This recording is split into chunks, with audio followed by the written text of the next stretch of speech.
express the following expression in the form of a plus ib.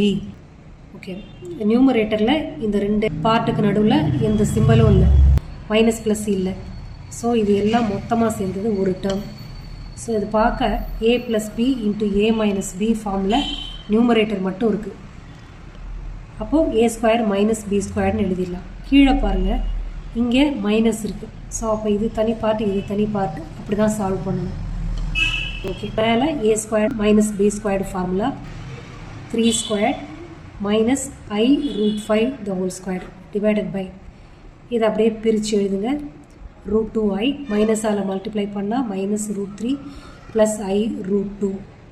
Okay, 3 ஸ்கொயர்னு வரும்போது 9, இந்த minus அடுத்து 5 root 5 square பண்ணும்போது 5i squared divided by plus root 3 minus root 3 cancel ஆகிடுது.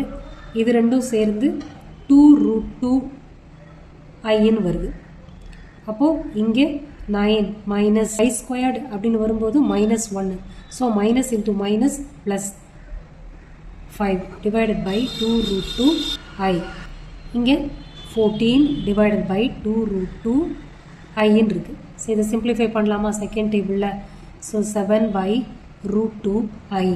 டினாமினேட்டரில் i இருக்கக்கூடாது.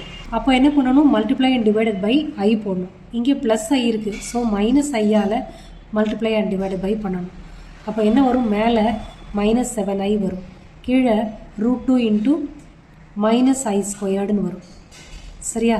இப்போ மேலே 7i டிவைடட் பை ரூட் 2, ஐ ஸ்கொயர்டு இஸ் மைனஸ் 1. இப்போது மைனஸ் 1 ஸ்கொயர் பண்ணும்போது ப்ளஸ்ன்னு ஆகிடும். So minus 7 by root 2i, அதான் ஆன்சர்.